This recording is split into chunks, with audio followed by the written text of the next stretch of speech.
Today the topic is transaction properties. The transaction properties also called asset properties.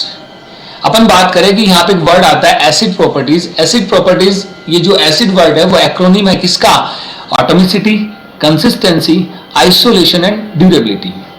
तो यहाँ पे अपन बात करें कि एसिड प्रॉपर्टीज क्या क्या होती है, इसका मीनिंग यहाँ पे क्या होता है. तो अपन कहते हैं कि एसिड प्रॉपर्टीज किसी भी ट्रांजेक्शन के ऊपर अगर अच्छे से काम करेगी, इट मींस आपका डेटाबेस क्या होगा? कंसिस्टेंट होगा.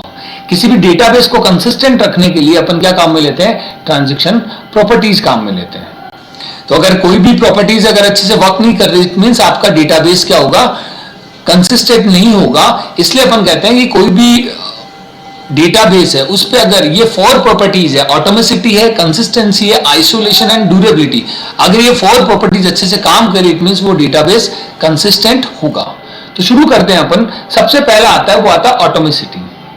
देखिए ऑटोमेसिटी क्या कहता है कि this property ensures that either all operation of transaction are reflected properly in the database और नन आर. इट मींस कि या तो सारे ऑपरेशन क्या होंगे? प्रॉपर्ली रिफ्लेक्ट होंगे या फिर नहीं होंगे, कोई भी नहीं होगा.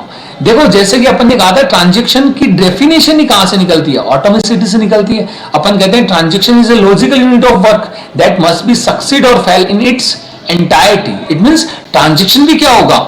या तो अपने आप में कंप्लीट होगा या फिर नहीं होगा. इसलिए अपन कहते हैं ऑटोमेसिटी का मीनिंग भी यहां पे यही होता है कि जितने भी ऑपरेशन होंगे ये या तो प्रॉपर्ली रिफ्लेक्ट करेंगे या फिर नहीं करेंगे. जैसे अगर मैं बात करूं एक ट्रांजेक्शन के अंदर अगर 12 इंस्ट्रक्शन है, तो इसका मतलब वो सारे के सारे क्या होने चाहिए? प्रोसेस कंप्लीट होनी चाहिए उनकी. तो कहने का मतलब ये हो गया कि ऑटोमेसिटी का मीनिंग यहां पे ये होगा कि ये या तो कंप्लीट होंगे या फिर नहीं होंगे. तो सेकेंड थिंग आती है, वो आती है कंसिस्टेंसी. देखिए कंसिस्टेंसी में बात करने से पहले अपन बात करेंगे आइसोलेशन एंड ड्यूरेबिलिटी की. उसके बाद में अपन बात करेंगे कंसिस्टेंसी की. तो देखो शुरू करते हैं अपन आइसोलेशन. देखो काफी बार ये नाम आपने इन दिनों सुना होगा, आइसोलेशन वार्ड. जनरली इसका मीनिंग होता है अकेला. In the form of transaction अपन ये कह सकते हैं कि ट्रांजेक्शन अगर कोई होता है तो उससे किसी दूसरे पे इफेक्ट नहीं होना चाहिए. अगर अपन बात करें कि ट्रांजैक्शन अकेला तो हो नहीं सकता डेटाबेस में, कि जैसे मान लो कि मैं बोलूं कि मेरे पास एटीएम है और मैं एटीएम से पैसे निकालने के लिए जाता हूं. अगर वो एटीएम आईसीआईसीआई बैंक का है, इट मींस आईसीआईसीआई बैंक के एटीएम को अगर मैं लेके जाऊंगा, वो ट्रांजैक्शन करूंगा, अगर वो एक टाइम पे एक ही ट्रांजैक्शन होगा, इट मींस बाकी सारे क्या होंगे? होल्ड ऑन होंगे. तो ऐसा तो पॉसिबल नहीं है कि एक ही ट्रांजैक्शन एक साथ हो. पर अपन कह सकते हैं कि यहां पे आइसोलेशन का मीनिंग ये होता है कि लॉजिकल आइसोलेशन होगा. देखो प्रैक्टिकली ये पॉसिबल नहीं है, क्योंकि अगर अपन ट्रांजैक्शन की बात करें तो अकेला ट्रांजैक्शन अगर एक ही डेटाबेस में होगा तो देन बाकी सारा क्या हो जाएगा? स्लो हो जाएगा वर्क. तो अपन कहते हैं कि यहाँ पे लॉजिकल आइसोलेशन कैसे होगा? यहाँ पे मीनिंग ये आता है कि ट्रांजैक्शन अगर होता है उससे किसी दूसरे ट्रांजैक्शन पे इफेक्ट नहीं होता.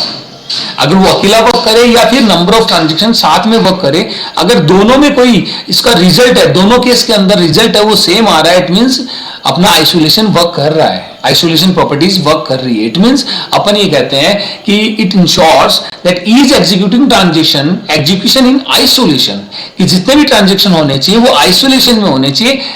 It is unaware of other transaction executing concurrently in the database system. कहने का मतलब ये हो गया कि जितने भी ट्रांजैक्शन हो रहे हैं उससे किसी दूसरे ट्रांजैक्शन पे कोई इफेक्ट नहीं पड़ना चाहिए. फॉर एग्जांपल अगर मैं बात करूं कि अगर आप आज किसी रेस्टोरेंट में खाना खाने के लिए जाते हैं, आपने वहां पे खाना खाया, खाना आपको अच्छा लगा, आपने बिल पे किया, आप घर पे आ गए. नेक्स्ट डे अगर आप अगेन जाते हैं, वहां पे और 10 आदमी बैठे होते हैं, देन आप अगेन खाना खाते हो, बिल पे करते हो और आप घर आ जाते हो. आप ये देखते हो कि अगर पहले दिन गए थे और आज आप जा रहे हो, इन दोनों में कोई डिफरेंस है क्या? अगर लोग और 10 बैठे हैं तो उससे आपको क्या फर्क पड़ता है? तो कहने का मतलब ये हो गया कि ट्रांजैक्शन है उससे किसी दूसरे ट्रांजैक्शन पे इफेक्ट नहीं होना चाहिए. यही क्या है? आइसोलेशन है. एक और एग्जांपल की बात करते हैं कि अगर मैं रेलवे का टिकट बुक कर रहा हूं तो उसी टाइम पे हो सकता है कि और बहुत सारे टिकट बुक हो रहे हैं, पर आपको जो टिकट चाहिए, जो रिजर्वेशन चाहिए, अगर रेलवे आपको दे रहा है तो फिर आपको क्या दिक्कत है कि कोई दूसरा क्या टिकट बुक कर रहा है, वो कहां जा रहा है? तो कहने का मतलब ये हो गया कि आइसोलेशन का मीनिंग यहां पे ये है कि जो भी ट्रांजैक्शन होंगे उससे किसी दूसरे ट्रांजैक्शन पे इफेक्ट नहीं होना चाहिए. यही क्या होता है? लॉजिकल आइसोलेशन होता है. ओके, तो कहने का मतलब ये हो गया कि आइसोलेशन का इन द फॉर्म ऑफ ट्रांजेक्शन ये मीनिंग आता है कि ट्रांजेक्शन चाहे अकेला हो चाहे फिर एक साथ बहुत सारे ट्रांजेक्शन हो, इससे किसी दूसरे ट्रांजेक्शन पे इफेक्ट नहीं होना चाहिए। एंड नेक्स्ट आता है वो आता है ड्यूरेबिलिटी। ड्यूरेबिलिटी का मीनिंग यहां पे ये है कि this property ensures that after the successful completion of a transaction, when a transaction commits, the changes made by it to the database persist, remains in the database। कहने का मतलब ये हो गया in the case of failure भी अपन कहते हैं कि जो भी अपन ट्रांजेक्शन करते हैं वो ड्यूरेबल होना चाहिए। ड्यूरेबल का मीनिंग यहां पे ये होगा कि ये मेमोरी के अंदर परसिस्ट करना चाहिए।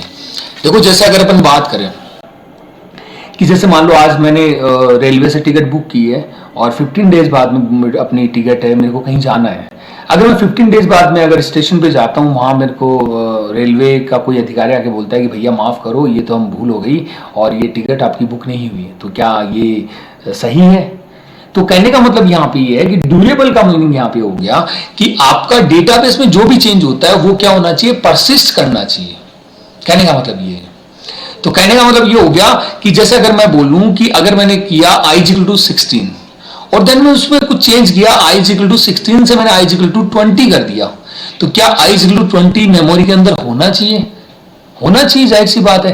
कहने का मतलब ये हो गया कि जितने भी चेंजेज होते हैं वो अगर मेमोरी के अंदर रहेंगे in the case of failure भी, देन वो क्या होगा, ड्यूरेबिलिटी होगा। तो ड्यूरेबिलिटी अगर किसी भी डेटाबेस पर अगर अच्छे से वर्क कर रही है, ये प्रॉपर्टी अगर किसी भी डेटाबेस पे अच्छे से वर्क कर रही है, इट मींस आपका डेटाबेस क्या होगा, आपका डेटाबेस कंसिस्टेंट होगा। ओके, अब अपन बात करते हैं, लास्ट में अपन बात करते हैं, वो करते हैं अपन कंसिस्टेंसी की। देखिए कंसिस्टेंसी अगर अपन बात करें तो कंसिस्टेंसी का मतलब यहां पे ये होता है कि आपका जो डेटाबेस है वो before and after the transaction क्या होना चाहिए, कंसिस्टेंट होना चाहिए। तो कहने का मतलब ये है कि अगर आपकी बाकी 3 प्रॉपर्टीज अच्छे से वर्क कर रही है देन आपका डेटाबेस कंसिस्टेंट होगा। तो कंसिस्टेंसी का मतलब यहां पे ये है कि बाकी 3 प्रॉपर्टीज, अदर 3 प्रॉपर्टीज है वो अच्छे से वर्क कर रही है, इट मींस आपका डेटा कंसिस्टेंट होगा। तो कहने का मतलब इतना ही है कि जैसे अगर मैं करता हूं a plus B equal to B plus A, तो अब आप इसमें a में कुछ भी ऐड करते हो, b में कुछ भी माइनस करते हो, लास्ट में आपका क्या आना चाहिए, a plus B is equal to जो वैल्यूज है वो किसके बराबर होनी चाहिए, b प्लस ए के बराबर होनी चाहिए। कहने का मतलब अगर मैं लिखता हूं a plus B equal to B plus A और फिर मैं इसमें कोई भी चेंजेस करता हूं, लास्ट के अंदर अगर मैं बोलूं कि a प्लस बी और b प्लस ए का आंसर अगर सेम आता है, इट मींस आपका डेटाबेस क्या होगा, कंसिस्टेंट होगा। इसका मतलब ये है कि अगर अपना डेटाबेस में उसके अंदर अपन ट्रांजेक्शन टी करते हैं तो before and after the transaction आपका डेटाबेस है वो अगर कंसिस्टेंट है देन वो क्या होगा, कंसिस्टेंसी होगा। इट मींस कि ये प्रॉपर्टीज कंसिस्टेंसी क्या कहती है, कंसिस्टेंसी ये कहती है कि before and after the transaction आपका डेटाबेस क्या होना चाहिए, कंसिस्टेंट होना चाहिए। तो देखिए अपन कहते हैं कि this property ensures that the database remain in A consistent state before the start of transaction and after transaction is over. तो कहने का मतलब ये हो गया कि ट्रांजैक्शन प्रॉपर्टीज, ये 4 प्रॉपर्टीज अगर किसी भी ट्रांजैक्शन पे अगर अच्छे से वर्क कर रही है, इट मींस आपका डेटाबेस क्या होगा, कंसिस्टेंट होगा। ये क्वेश्चन हमेशा 2 नंबर का पूछा जाता है और हर बार ये 4 प्रॉपर्टीज आपको नहीं पूछेगा, ये किसी भी प्रॉपर्टीज को आपसे पूछ सकता है। 1 या 2 प्रॉपर्टीज को हमेशा बोर्ड के अंदर पूछा जाता है, तो इसे थोड़ा सा अच्छे से तैयार करें। Okay, thank you.